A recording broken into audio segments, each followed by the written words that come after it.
अवधूत चिंतन श्री गुरुदेव दत्त श्री स्वामी समर्थ।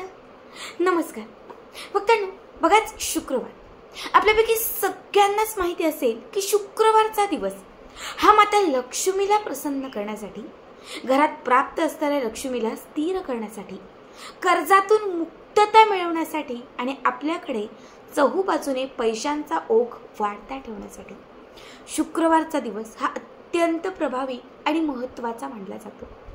आज या व्हिडिओमध्ये मी तुम्हाला याच शुक्रवारी करावायचा एक सर्वात प्रभावी उपाय सांगणार आहे। बघा, आपल्या आयुष्यात आर्थिक अडचण वाढत असेल, कितीही काही केलं तरी कर्ज कमी होत नसेल, एक कर्ज फेडण्यासाठी दुसरं कर्ज घ्यावं लागत असेल, सतत घरातून लक्ष्मी काढता पाय घेत असेल, एखाद्या व्यक्तीने आपला पैसा घेतला आहे किंवा काहीतरी तुम्ही काम कोणाचं तरी पूर्ण केलेलं आहे, पण तो समोरचा व्यक्ती आता त्याचा पैसा आपल्याला परत देत नाहीये, म्हणजे तुमचा पैसा कुठेतरी अडकून पडलेला आहे, असा तुमचा हक्काचा पैसा पुन्हा परत येण्यासाठी, तुमच्या आयुष्यात असणारं दारिद्र्य कमी करण्यासाठी आणि चहूबाजूने पैशांचा ओघ वाढवण्यासाठी कुठल्याही शुक्रवारच्या दिवशी आता मी तुम्हाला दिव्याचे काही प्रभावी उपाय सांगणार आहे।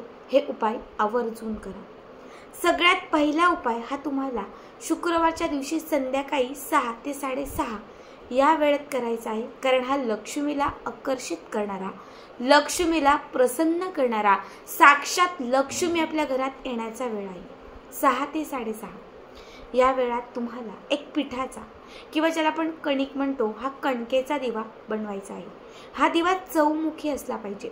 फक्त थोडी कणिक म्हणजे पीठ, त्यामध्ये थोडंसं एक चिमूटभर मीठ आणि थोडं पाणी, हे सगळं घालून जसा कणकेचा दिवा बनवतो असा छान चौमुखी दिवा बनवायचा आहे। दिव्यात 4 वाती घालायच्या आहेत। यानंतर आपल्याला एक छोटीशी प्लेट, कुठलीही स्टीलची, पितळेची, तांब्याची, कुठल्याही धातूची एक प्लेट घ्यायची आहे। त्यामध्ये एक मूठभर मीठ घालायचं आहे। मीठ शक्यतो खड्यांचं असावं, नाही तर वाटलेलं जे बारीक मीठ असतं ते घेतलं तरी चालेल। जे कुठलं मीठ घेतलेलं आहे त्या मिठाच्या वरती थोडेसे पांढरे तीळ घालायचे, सफेद रंगाचे जे तीळ असतात हे तीळ, आणि त्यावरती हा चौमुखी दिवा। आता हा दिवा घेऊन तुम्हाला तुमच्या अंगणात, तुमच्या टेरेसवर, गॅलरीमध्ये किंवा जिथे कुठे तुम्ही तुळशीचं रोप ठेवलेलं आहे, तुळशी माता, त्या तुळशीच्या समोर जायचं आहे। बघा, तुळशी माता जी माता लक्ष्मीचं एक स्वरूप असते। तुळशी माता ही भगवान श्री विष्णूंची प्रिय सखी असते। ज्या घरात तुळशीची पूजा ही नित्यनियमाने केली जाते, ज्या घरामध्ये तुळशीच्या समोर तुपाचा दिवा लावला जातो, ज्या घरात तुळशीच्या समोर नेहमीच विष्णू गायत्री मंत्राचं पठण केलं जातं, त्या घरात माता लक्ष्मी आणि भगवान श्री विष्णू यांची एकत्रित सेवा असते, यांची एकत्रित प्राप्ती असते। आणि ज्या घरात माता लक्ष्मी, भगवान श्री विष्णू यांची एकत्रित प्राप्ती असते, त्या घरातील लक्ष्मी ही कायम स्थिर असते। म्हणून हा चौमुखी दिवा तुम्हाला मिठावरती तुळशीच्या रोपासमोर लावायचा आहे। तिथे बसून तुम्हाला त्या दिव्यात, जो दिवा आपण तिथे लावलेला आहे चौमुखी, त्या दिव्यामध्ये तुम्हाला 7 चिमूटभर खड्यांचं किंवा वाटलेलं मीठ घालायचं आहे।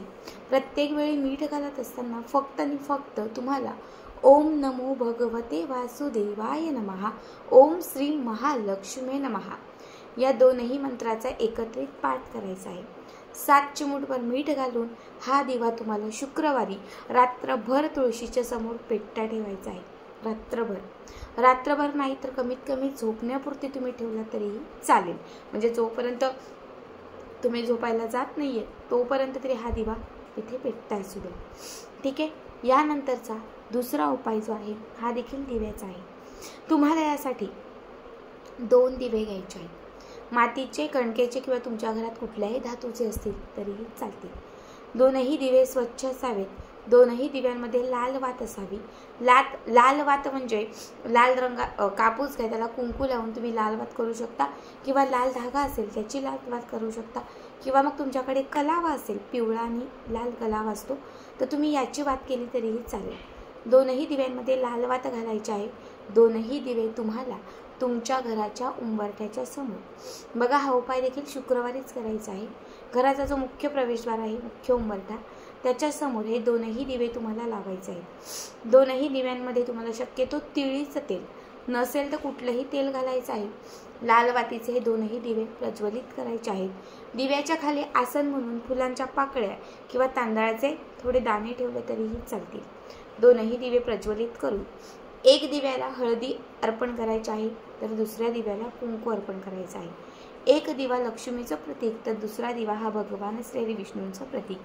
जो दिवा तुम्ही लक्ष्मीचं प्रतीक म्हणून ठेवलेला आहे त्याला कुंकू अर्पण करा आणि जो दिवा तुम्ही भगवान श्री विष्णूंचं प्रतीक ठेवलेलं आहे त्याला हळदी अर्पण करा.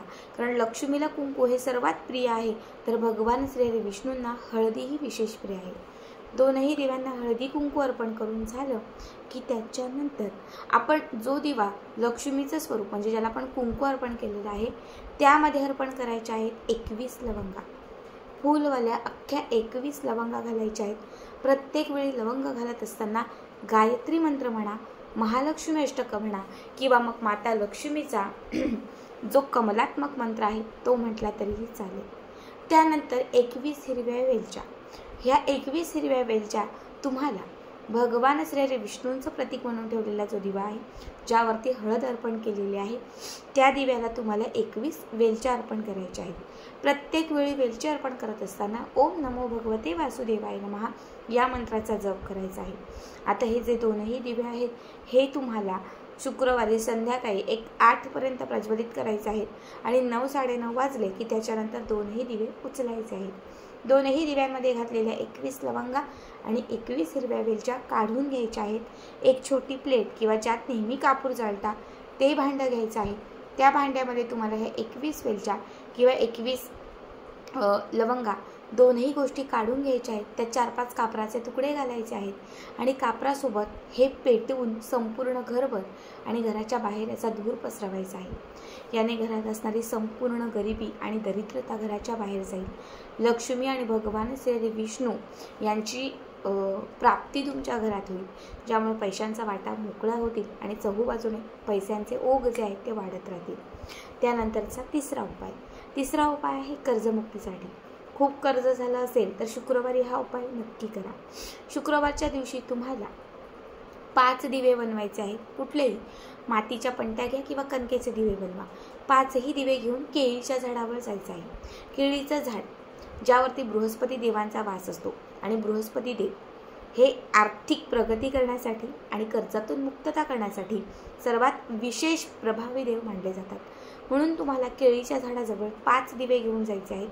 5ही दिवे तुम्हाला केळीच्या झाडाजवळ प्रज्वलित करायचे आहेत. यामध्ये तुम्ही तूप किंवा तेल काहीही टाकू शकता आणि तुम्हाला एक फक्त वात लावायची आहे. 5ही दिवे प्रज्वलित केले की त्यानंतर या 5ही दिव्यांमध्ये तुम्हाला चिमूटभर काळ्या रंगाचे तीळ घालायचे आहेत. पहिल्या दिव्यात तीळ, दुसऱ्या दिव्यात तीळ, असे 5ही दिव्यांमध्ये तीळ घालायचे आहेत आणि प्रत्येक वेळी तीळ घालत असताना तुम्हाला बृहस्पती देवांना कर्जमुक्तीसाठी प्रार्थना करायची आहे. त्यानंतर हे 5ही दिवे एक करत उजव्या हातात घेऊन 5 वेळा केळीच्या झाडाला ओवाळायचे आहेत. पहिला ओवाळून झाला की तो केळीच्या झाडाच्या पूर्व दिशेला ठेवायचा. दुसरा दिवा ओवाळून झाला की तो केळीच्या झाडाच्या दक्षिण दिशेला ठेवायचा. तिसरा दिवा उत्तर दिशेला आणि चौथा दिवा हा दक्षिण दिशेला. म्हणजे 5 दिवे घेतलेले आहेत. त्यातील 4 दिवे हे तुम्हाला त्या केळीच्या झाडाच्या 4 दिशेला उत्तर, पूर्व, पश्चिम आणि दक्षिण अशा 4 दिशांना ठेवायचे आहेत. आणि जो 5वा दिवा आहे हा तुम्हाला केळीच्या झाडाला ओवाळून घ्यायचा आहे. कर्जमुक्तीसाठी प्रार्थना करून तो तुम्हाला केळीच्या झाडाच्या समोर मध्यभागी तुम्हाला ठेवायचा आहे. आता हे 5ही दिवे तुम्हाला तिथेच सोडून घरी यायचं आहे. हा उपाय जर तुम्ही 5 शुक्रवार केला तर तुम्हाला कितीही मोठं कर्ज असेल त्यातून मार्ग सापडेल. कष्टाला, मेहनतीला नशिबाची साथ मिळेल आणि कितीही मोठं कर्ज असेल तर ते कुठेतरी कमी व्हायला लागेल. अत्यंत साधे, सोपे पण प्रभावी उपाय सांगितलेले आहेत. नक्की करा आणि आजचा व्हिडिओ कसा वाटला कमेंट करा. श्री स्वामी समर्थ. जय जय स्वामी समर्थ.